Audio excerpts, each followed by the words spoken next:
Welcome to Kollywood uncut with me ஃபரனா.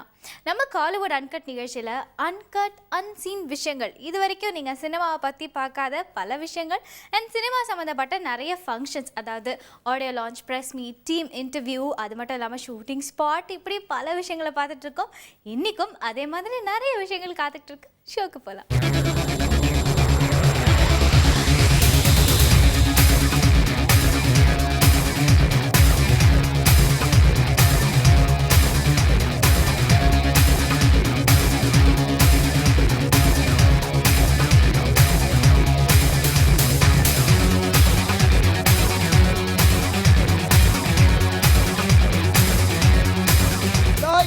Camera, rolling, music.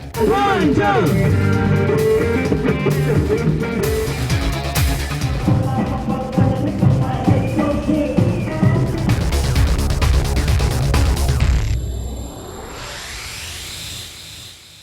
Director Nandakumar டைரக்ஷனில் வெளிவர போகிற திரைப்படம் தான் கல்கண்டு. ஸோ பேர் மாதிரி இந்த படமும் ரொம்ப ஸ்வீட்டாக இருக்கும் அப்படின்னு நம்ம எக்ஸ்பெக்ட் பண்ணலாம். இந்த படத்தோட ஹீரோ கஜேஷ். இவர் யார் தெரியுமா? நம்ம லெஜண்ட் நாகேஷ் சாரோட பேரன், அதாவது ஆனந்த் பாபு சாரோட பையன். இந்த படத்தில் ஹீரோயினாக பண்ணியிருக்கிறது டிம்பிள். இந்த படத்தோட ஆடியோ லான்ச்சை இப்போ நம்ம பார்க்கலாம். நாகேஷ் சாருடைய பேரன் இந்த படத்தில் அறிமுகமாகிறாரு. நாகேஷ் சார் ஒரு பெரிய லெஜண்ட். அவருடைய பேரன் இந்த படத்தின் மூலமாக கதாநாயகனாக அறிமுகமாகும் பொழுது நிச்சயமாக அவருடைய அதே ஒரு பிளட் அவருக்கு இருக்கிறதால மிகப்பெரிய அளவுக்கு வருவார் என்ற நம்பிக்கை எனக்கு இருக்குது. இந்த படத்தை என்னுடைய இணை இயக்குனர் நந்தகுமார் அவர்கள் டைரக்ட் பண்ணியிருக்காரு. நந்தகுமார் ஒரு நல்ல திறமைசாலி. என் அசிஸ்டன்ஸில் அவரும் ஒரு நல்ல எதிர்காலம் இருக்குன்றது எனக்கு தெரியும். பட் என்ன கேட்டால் நந்தகுமார் இன்னும் கொஞ்சம் பெரிய லெவலுக்கு வந்திருக்கலாம். பட் அவனுக்கு சரியான அமைப்பு கிடைக்கல. இந்த படம் நல்ல அழகாக வந்திருக்கு. இந்த படத்தின் மூலமாக நந்தகுமாரும் மிகப்பெரிய அளவில் வரணும்னு நான் வாழ்த்துறேன். இந்த படத்தோட தயாரிப்பாளர் தைரியமாக நாகேஷ் சாருடைய மகனை அறிமுகப்படுத்தியிருக்காரு. மகாலட்சுமி அவர்கள் தான் இந்த படத்துடைய தயாரிப்பாளர். இந்த மாதிரி ஒரு படத்தை எடுக்கும் பொழுது அவங்களுக்கு மட்டும் அவங்க சம்பாதிக்கணும்னு ஆசைப்படல. பட் ஒரு மிகப்பெரிய வாரிசை கொண்டு வரணும்னு ஒரு இதை முயற்சி பண்ணியிருக்கிறத நினைக்கும் பொழுது உண்மையிலேயே அந்த குடும்பம் அந்த மாதிரி ஒரு ப்ரொடியூசருக்கு ரொம்ப கடமைப்பட்டிருக்கணும். அப்படி ஒரு நல்ல அமைப்பு. அதேமாதிரி அந்த படத்துடைய கதாநாயகியும் ரொம்ப அழகாக இருக்குது, ரொம்ப அழகாக நடிச்சிருக்கு. அவளுக்கும் ஒரு நல்ல எதிர்காலம் இருக்குது. எல்லோரும் நல்லா பண்ணியிருக்காங்க. மற்றதெல்லாம் ஆடியன்ஸ் கையில் இருக்குது. கல்கண்டு ஆனந்த் பாபு சன்னு, நாகேஷ் சார் பேரன். ஸோ ஒரு வாரிசு நடிகர் நடித்த படம். என்னுடைய நண்பர் நந்தகுமார் வாரிசு சார் அசிஸ்டண்ட்டு, அவர் டைரக்ட் பண்ண படம். ஸோ அவங்களுக்கு ஒரு புது ஆளை இன்ட்ரடியூஸ் பண்ணுறதுல தைரியமாக ஸ்டெப் எடுத்திருக்கவங்க ராஜரத்னம் ஃபிலிம்ஸு தயாரிப்பாளர். அவங்களுக்கு நன்றி சொல்லணும். ஸோ வாரிசு நடிக்கிறதுனால பிளட்லேயே அந்த நடிப்புங்கிறது இருக்கும். ஸோ நந்தகுமார் நல்ல காமெடி சென்ஸ் உள்ளவர், காமெடி படம் எடுத்திருக்காரு. கண்டிப்பாக நல்லபடியாக வந்திருக்கும் அப்படின்னு சொல்லி நம்புகிறேன். எல்லாருக்கும் வணக்கம். நடிகர் நாகேஸ்வரோட பேரன் பேசுகிறேன். ஆனந்த் பாபு நடிகரோட பையன். என்னோடய பேர் கஜேஷ். இதோட முதல் படம் கல்கண்டு. நீ பார்க்குற மாதிரி ராஜரத்னம் சார் ஓட ப்ரொடக்ஷன்ஸில் ஏஎம் நந்தகுமார் ரொம்ப ஒரு அருமையான ஒரு டைரக்டர். அவர் தான் மோல்டு பண்ணி என்னை ரொம்ப ஒரு சும்மா கற்றுக் கொடுக்காம இப்படி பண்ண அப்படி பண்ணுன்னு சொல்லாமல் ஒரு ஃபேமிலி மெம்பராக இருந்து பண்ணி, அதே சமயம் எல்லா ஆர்டிஸ்ட் எல்லா மெம்பர்ஸும் டெக்னீஷியன்ஸ்லேருந்து எல்லாரும் ரொம்ப ஒத்துழைச்சி கொடுத்து ரொம்ப அருமையாக என்னை மோல்ட் பண்ணியிருக்காங்க. இதில் இந்த பாட்டெலாம் பார்த்திங்கன்னா நம்ம டேடி ஒரு டவுட்டு, ஒரு சின்ன இதெல்லாம் இருக்கும். சுவாமிநாதன் சார், கஞ்சாகர் சாரும் எதாவது பண்ணுற மாதிரி இருக்கும். ரொம்ப அருமையாக ஒரு காமெடி ரொமான்ஸ் சப்ஜெக்ட்டுன்னு சொல்லலாம். ரொம்ப அருமையாக மியூசிக் போட்டிருக்காங்க கண்ணன் சார் எல்லாம். புதுயுகம் நேயர்களுக்கு என்னுடைய அன்பான வணக்கம். என் பேர் நந்தகுமார். நான் இந்த கல்கண்டு திரைப்படத்தோட இயக்குனர். இந்த படத்தில் கஜேஷ்னு ஒருத்தரை அறிமுகப்படுத்தி வச்சுருக்கோம். அவர் நாகேஷனுடைய பேரன், ஆனந்த் பாபுடைய பையன். இது முழுக்க ஒரு நகைச்சுவை நிறைஞ்ச ஒரு குடும்பப்பாங்கான ஒரு படம். ஒரு குடும்பப்பாங்கன்னா ரொம்ப இது ஒரு வயசானவங்க பார்க்குற படம்னு நினச்சிக்க வேணாம். குடும்பம்னாலே சின்ன குழந்தைங்க, அம்மா, அக்கா, கல்லூரி மாணவர்கள் எல்லாமே நிறைஞ்சிருப்பாங்க. அது மாதிரி ஆல் கைண்ட் ஆஃப் ஆடியன்ஸை பிடிக்கிற மாதிரி ஒரு கதை எழுதணும். இந்த கதைக்கு ஒரு நியூ ஃபேஸ் போட்டால் நல்லா இருக்குமேன்னு சொல்லிட்டு நான் தேடினப்போ நாகேஷனுடைய பேரன் ஒருத்தர் இருக்காருன்னு எனக்கு தகவல் வந்தது. அவரை போய் பார்த்தோம். 2 நிமிஷம் பேசினதுலேயே எனக்கு ரொம்ப பிடிச்சிது. இவர் நிச்சயமாக நல்லா வருவார், எதிர்காலத்தில் ரொம்ப பெருசாக வருவார்ன்ட்டு நான் நம்பி இந்த படத்தை இறக்கணும். இறங்கி உள்ளே வந்து பார்த்தோம்னா நாங்கள் எதிர்பார்த்ததை விட ரொம்ப சூப்பராக பண்ணியிருக்காரு. ஒரு எக்ஸ்பீரியன்ஸ்டு ஆர்டிஸ்ட்டு. ஏன்னா நகைச்சுவையாக நடித்து ஒரு ஆடியன்ஸை சிரிக்க வைக்கிறது வெரி டஃப். அதை வந்து ரொம்ப கேஷுவலாக ரொம்ப ஜாலியாக பண்ணி முடிச்சிருக்காரு. நீங்கள் இந்த படம் பார்த்தீங்கனாலே உங்களுக்கு இதை எந்த அளவுக்கு உண்மையான செய்தின்னு தெரியும். புதுயுகம் தொலைக்காட்சி நேயர்களுக்கு என் வணக்கம். நான் பாடலாசிரியர் அண்ணாமலை. நாகேஷ் சார் பேரை ஹீரோவாக நடிக்கிற கல்கண்டு படத்தில் நான் ஒரு பாட்டு எழுதியிருக்கிறேன்.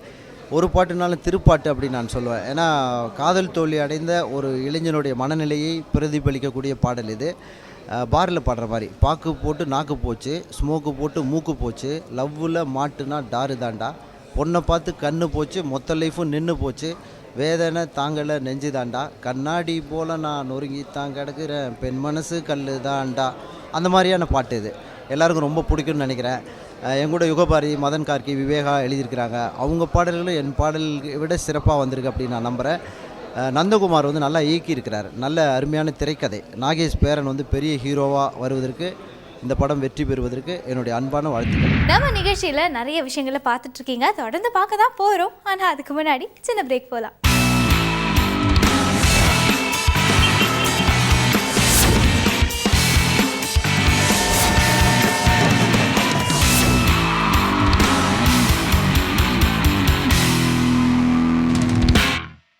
இந்த கல்கண்டு திரைப்படத்தோட ஆடியோ லான்ச்சுக்கு நிறையா செலிபிரிட்டிஸ் வந்தாங்க.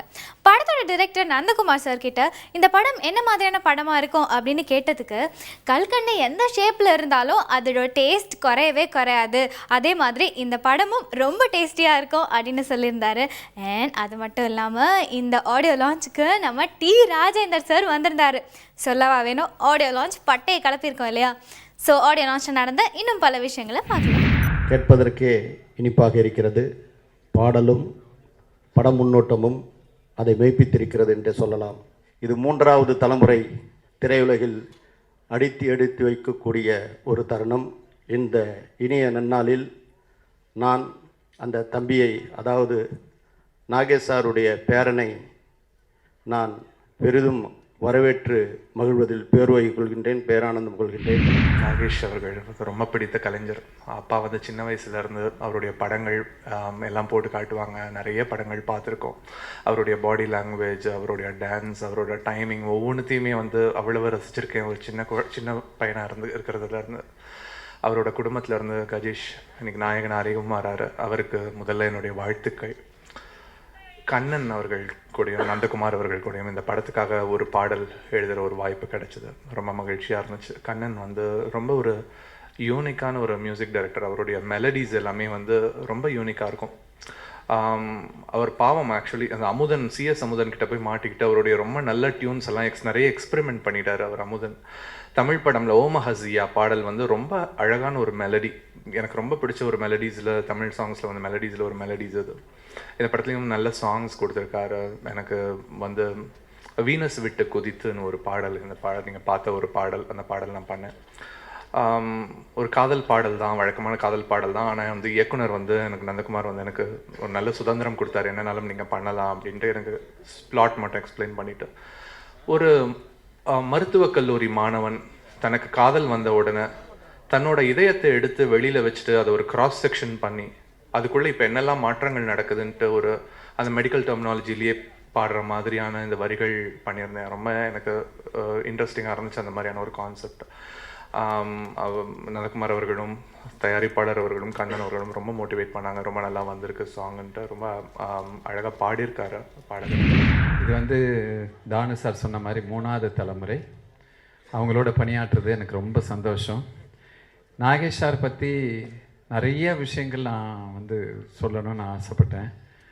நல்ல கலைஞன். அந்த குடும்பத்தில் வந்த நம்ம ஆனந்த் பாபு சன் கஜேஷ் மீண்டும் மீண்டும் நிறைய வெற்றிகளை கொடுக்கணும். அப்புறம் கண்ணன் விழாநாயகன், கண்ணன் சாரை பற்றி சொல்லணும். த மெலடி டு த கோர், அதுதான் அவருடைய எய்ம். பாடல்கள் ரொம்ப ரொம்ப நல்லா வந்திருக்கு. யங்ஸ்டர் கவர் பண்ணுற மாதிரி மதன் கார்கே அவங்க பாடல்களும், மீனே வாஸ்து மீனே வார்த்தைகள் ரொம்ப புதிதாகவும், ஆசிட்டி சொன்ன மாதிரி அந்த பாக்கு போட்டு நாக்கு போச்சு, ரொம்ப அருமையான பாடல்கள். கேளுங்க. ஆதரவுக்கு நன்றி. தேங்க்யூ. அதாவது காலப்போக்கில் வந்து எல்லாமே 2 வரும்.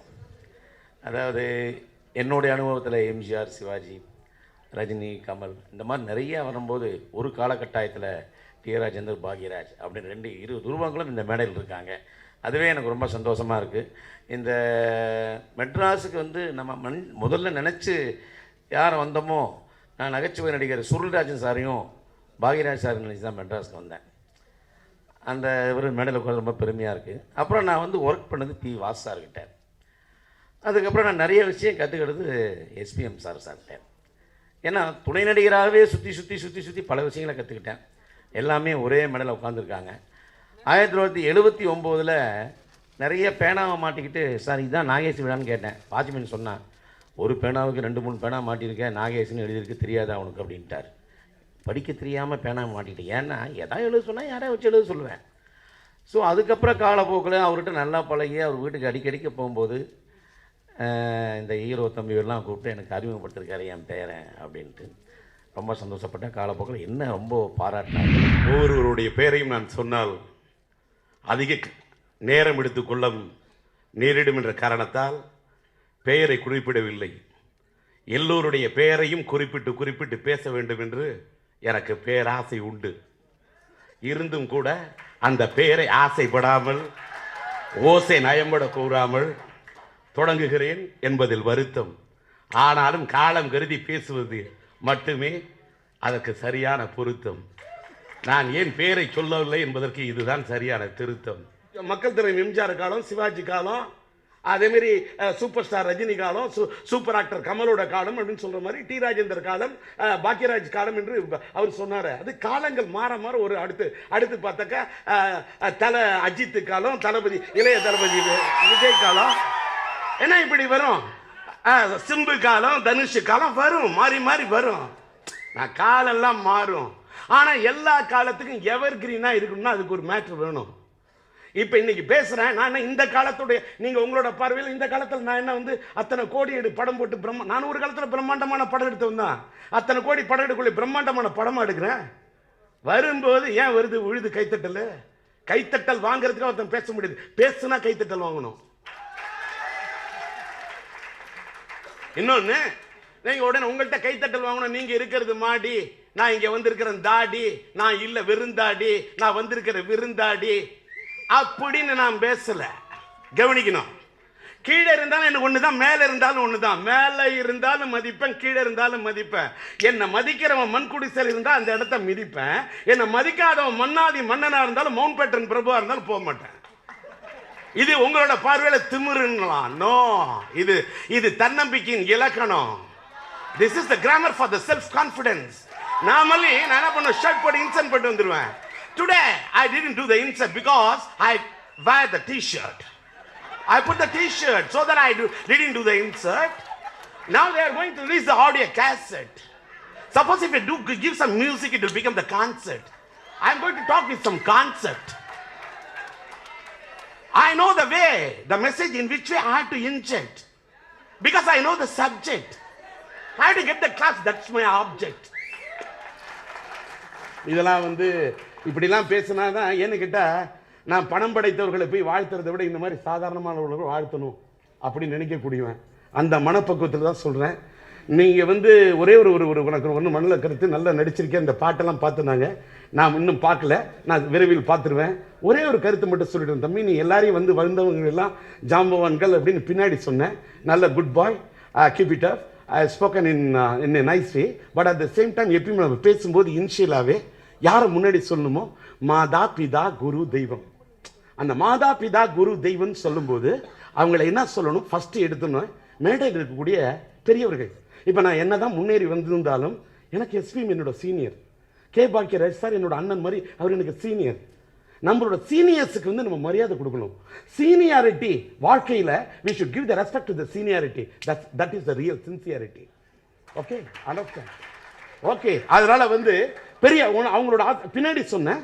அந்த பின்னாடி சொன்ன கரெக்ட். எங்க சொன்னாலும் சொன்னது தான். போத்திட்டும் போட்டுக்கலாம், படுத்துக்கிட்டும் போத்திக்கலாம். பட் முன்னாடி சொன்னாங்க. சின்ன படங்கள்லாம் எடுத்து யாரும் ஓட்ட முடியாது. எல்லாரும் 100 கோடி 80 கோடி 75 கோடி.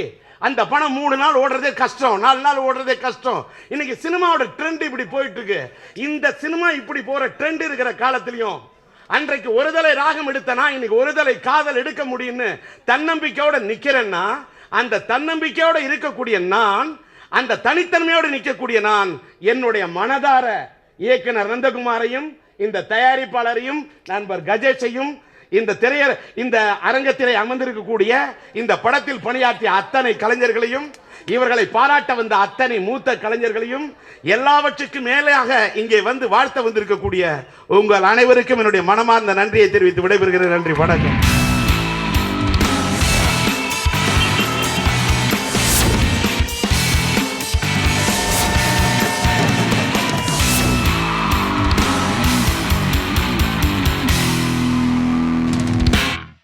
ஃபேஷன் ட்ரெண்ட் அப்படின்னா எல்லாருக்குமே ரொம்ப ரொம்ப பிடிக்கும். அதுவும் முக்கியமாக கேர்ள்ஸ்னால் டிவி முன்னாடி வந்து உட்காந்துருவாங்க. இப்போ ரீசெண்டாக சென்னையில் நேஷ்னல் இன்ஸ்டிடியூட் ஃபேஷன் ஷோ நடந்தது. ஸோ அந்த ஷோவில் என்னென்ன கலர்ஃபுல்லாக நடந்தது அப்படின்னு பாருங்கள்.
வெல், இன்னைக்கு காலிவுட் அன்கட் ரொம்ப நல்லா இருந்திருக்கும்.